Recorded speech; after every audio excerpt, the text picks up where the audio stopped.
Hey guys, I hope you're having a great day so far. For those of you who don't know me yet, my name is Kristin, and I just wanted to share what's been on my mind this week. We live in a time and place where we, for the most part, have lacked nothing.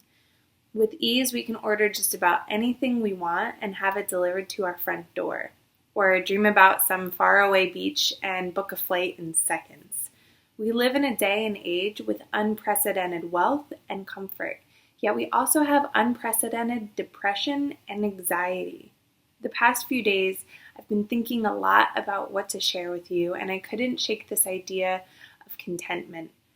Much of those luxuries have been stripped away with the pandemic, and we have found ourselves suddenly unable to access some of our more basic needs with nationwide shortages.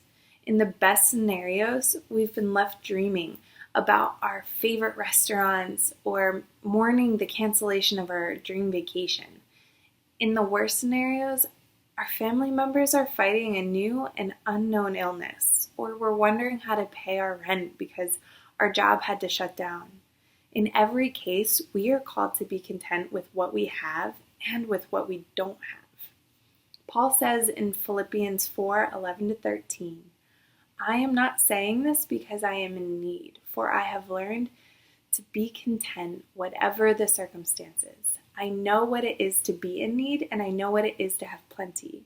I have learned the secret of being content in any and every situation, whether well-fed or hungry, whether living in plenty or in want. I can do everything through Him who gives me strength. In his life, Paul experienced wealth and convenience, but he was also imprisoned, beaten, shipwrecked, marooned, and literally chased out of cities by murderous crowds. It didn't matter to him if he dined with wealthy friends or sat hungry in a prison cell. His mission to share about Christ never changed. So what was Paul's secret? He says it in verse 13. I can do everything through Him who gives me strength. Notice that he says everything, and that includes prosperity. Prosperity, while good, can also be a source of discontent. If you are discontent in this moment with your current circumstances, I want to ask you, were you ever truly content with what you had before you lost it? Many of us, myself included, used to look around and see people exploring exotic places and wearing the perfect wardrobe or raising their kids the way we wish we were in homes we wish we had. Now, the challenge may be seeing people tackle new hobbies or organize their pantries while we're just trying to breathe through each moment.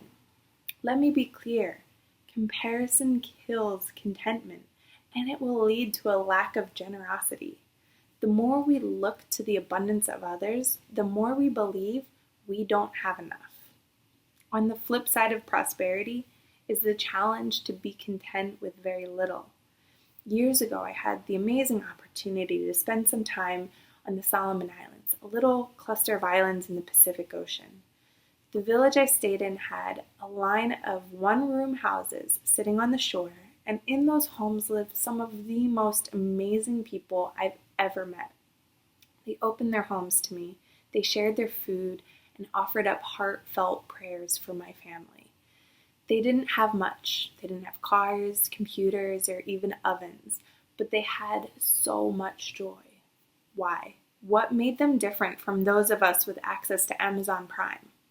C.S. Lewis said in his book, The Weight of Glory, he who has God and everything else has no more than he who has God only. How do we begin to feel content in every circumstance? Start with thanksgiving. 1 Thessalonians 5:16-18 says, Rejoice always, pray continually, give thanks in all circumstances, for this is God's will for you in Christ Jesus. Let's not wait until November to consider what we have to be thankful for.